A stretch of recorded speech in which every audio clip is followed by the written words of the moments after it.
ক্ৰমাৎ নুমাইছে খেৰণিত জ্বলা অগণি পশ্চিম কাৰ্বি আংলঙলৈ ঘূৰি আহিছে শান্তি তথাপি আছে শংকা চেপা উত্তেজনা এতিয়াও কৰ্তন ইণ্টাৰনেট সেৱা শিথিল সান্ধ্য আইন ভূমিপুত্ৰ কাৰ্বি আৰু বহিৰাগতৰ সংঘাতত প্ৰায় ৩ দিন ধৰি অস্থিৰ হৈ থাকিল সেউজ কাৰ্বি পাহাৰ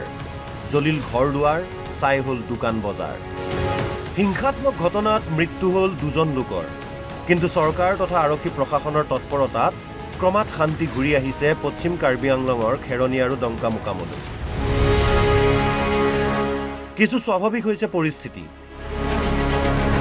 পুনৰ যাতে এনে পৰিস্থিতি নহয় তাৰ বাবে চোকা দৃষ্টি ৰাখিছে আৰক্ষীয়ে সমগ্ৰ অঞ্চলটোত ফ্লেগ মাৰ্চ কৰিছে সেনাই ইফালে এই ঘটনাৰ পাছত প্ৰথমবাৰৰ বাবে প্ৰতিক্ৰিয়া ব্যক্ত কৰিছে কাৰ্বি স্বায়ত্তশাসিত পৰিষদৰ CEM তুলিৰাম ৰংহাঙে নিহত 2জনৰ পৰিয়াললৈ এককালীন সাহায্য পৰিষদৰ যি সহায়িতা কৰিব লাগে সহায়িতা কৰিছোঁ তেওঁলোকৰ ডেড বডি ঘৰলৈকে মই পঠাই দিয়া হৈছে আৰু মই তেখেতসকলৰ যিটো শ্ৰাদ্ধ হ'ব এম্বুলেঞ্চ ছাৰ্ভিচ মই নিজেও যাম আৰু কাৰ্বি আংলং অট'নমাছ কাউন্সিলৰ তৰফৰ পৰা এককালীন সাহায্য মই দিয়া হৈছে 5 লাখ কৰি লিজ পঞ্চো চৌধুৰী লিজ পঞ্চো আৰু লগতে আমাৰ সুৰজে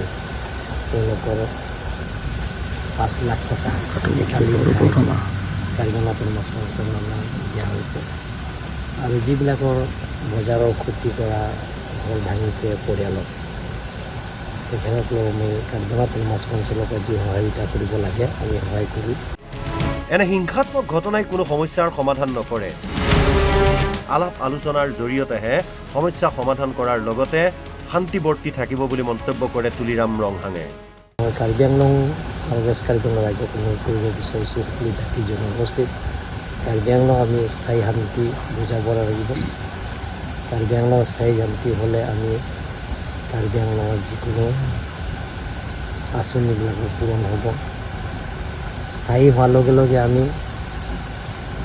মিলা প্ৰীতি থাকিব পাৰিব এইবিলাকৰ সমস্যাবিলাকৰ আলাপ আলোচনা কৰি সমস্যাবিলাকৰ সমাধান কৰিব পাৰিম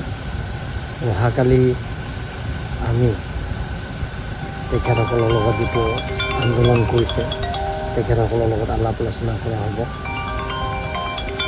অনাৰেবল চিফ মিনিষ্টাৰ তেখেতসকলক নিমন্ত্ৰণ কৰিছে মই নিজেও থাকিম ইফালে VGR PGR ভূমিত বহিৰাগতৰ আগ্ৰাসন আৰু উচ্ছেদ সম্পৰ্কত মুখ্যমন্ত্ৰীৰ সৈতে কাইলৈ অনুষ্ঠিত হ'ব ত্ৰিপাক্ষিক বৈঠক এই বৈঠকত কি সমাধান সূত্ৰ ওলায় সেয়া হ'ব লক্ষণীয় নগাঁৱৰ পৰা বাহাৰুল ইছলামৰ সহযোগত news desk report Assam live 24